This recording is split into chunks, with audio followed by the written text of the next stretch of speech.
পূর্ব বর্ধমানের খণ্ডঘোষ ব্লকের ইদুটি গ্রামের পর আবার বুধবার রাতে কৈয়র অঞ্চলের চিন্তামণিপুর রাধা গোপীনাথের মন্দিরে চুরির ঘটনা ঘটে। মন্দির থেকে দুটি সোনার হার, রূপোর টিকলি, রূপোর পৈতে, 4 থেকে 5 ভরি ওজনের রূপোর বাঁশি সহ 4টি রূপোর নূপুর চুরি যায় বলে জানান সেবায়ত সুচিতনাথ রায়। পুলিশ ঘটনার সমস্ত দিক খতিয়ে দেখে তদন্ত শুরু করেছে। কোন মন্দিরে চুরির ঘটনা ঘটেছে? এটা হচ্ছে চিন্তামণিপুর রাধা গোপীনাথের মন্দির। কি ঘটনা ঘটেছে এখানে? ঘটনা ঘটেছে গতকাল রাত্রে কিছু দুষ্কৃতী, আমার অনুমান, এসে এই মন্দিরে আমাদের বিগ্রহের যে গোপীনাথের একটি হার, রাধারানীর একটি হার, রাধারানীর রূপোর টিকলি, গোপীনাথের রূপোর 10 থেকে 12 ভরির উপরে একটি ওজনের পৈতে, 4টি নূপুর এবং 4-5 ভরির উপরে রূপোর বাঁশি, এইগুলি রাত্রের মধ্যে চলে যায়। এবং গতকাল রাত্রে শক্তভাবে চাবি দেওয়ার পরও সবচেয়ে অবাক হয়ে যাচ্ছি যে পুলিশ এই এনকোয়ারি এলো, যেটা আমরা ভেবেছিলাম চাবি ভাঙা, কিন্তু চাবি কিন্তু অ্যাজ ইট ইজ লাগছে। অথচ তার মধ্যে কী ধরনের দুষ্কৃতী তারা যে এই এত বড় ঘটনাটা ঘটালো। এবং সেটাই শুধু নয়, রাধারানী ওপরে টিকলিটি খুলতে না পেরে চুলগুলিকে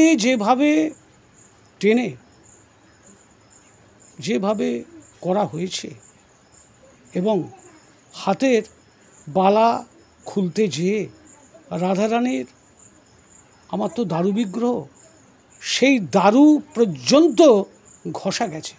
আমার মনে হয়েছে রাধারানী রক্তাক্ত।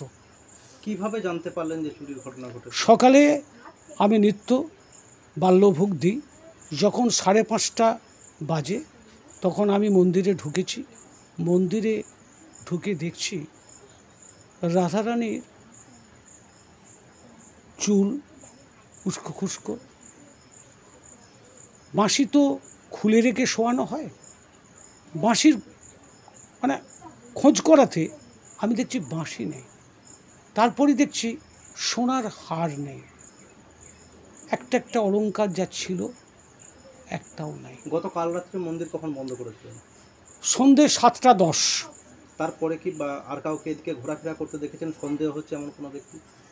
কালকে বিশেষ করে আমি একটু বাইরে কাজে গিয়েছিলাম, আমি এসেছি রাত্রি 8টায় নিয়ে। তারপরে যখন সকাল হয় আমি মন্দিরে যা আসার নিয়ম সেইভাবে এসেছি। এসে এই অবস্থা আমি বিগ্রহের দেখেছি। আমি খুব মানসিক যন্ত্রণা পাচ্ছি।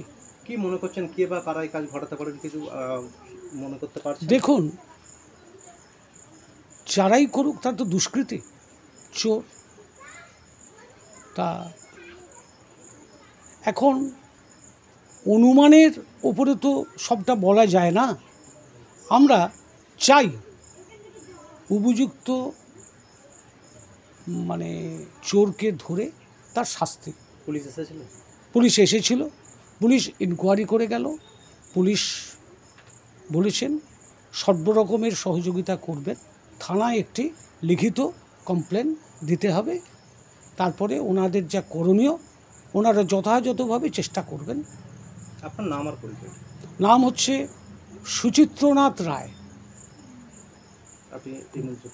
আমি এই মন্দিরের পুরোহিত।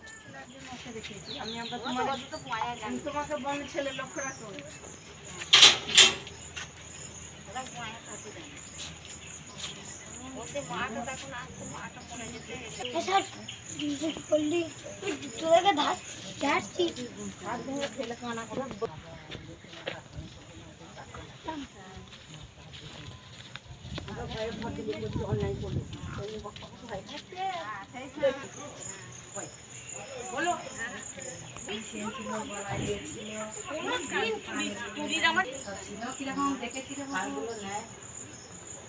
কি সুন্দর সাজানো